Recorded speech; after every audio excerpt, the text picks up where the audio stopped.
जे विगत 25 वर्ष हेलानी निस्वार्थ भावरे ओडिशावासी एवं ओडिशा माटी पई काम करि आछंती, ओडिशावासींकर सेवा करि आछंती। मैं आज बहुत भाग्यवान मन करुच्ची जे मुझे आज दल पई किछि समय दे पारुची, नवीन बाबू पई किछि काम करि पारुची, जे नारी मानकर सशक्तिकरण हो, युवपीढ़ी मानक पई हो, राज्यर हेल्थ केयर हो एवं पिला माने जन्म हैला परठू नहीं कि तांकर प्राइमरी एजुकेशन ठू आरंभ करिकी तांकर खाइबा पीवा तांकर हायर सेकेंडरी एजुकेशन पर्यंत से माने केमती पाठ पढ़िबे से व्यवस्था मध्य 5T एजुकेशन सिस्टम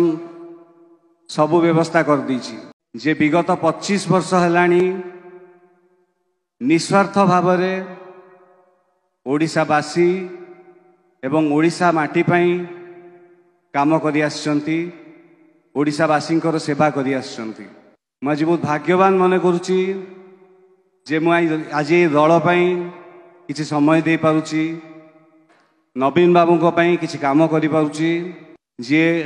नारी मानकर सशक्तिकरण हो, युवपीढ़ी मानक पई हो, राज्यर हेल्थ केयर हो एवं पिला माने जन्म हैला परठू नहीं कि तांकर प्राइमरी एजुकेशन ठू आरंभ करिकी तांकर खाइबा पीवा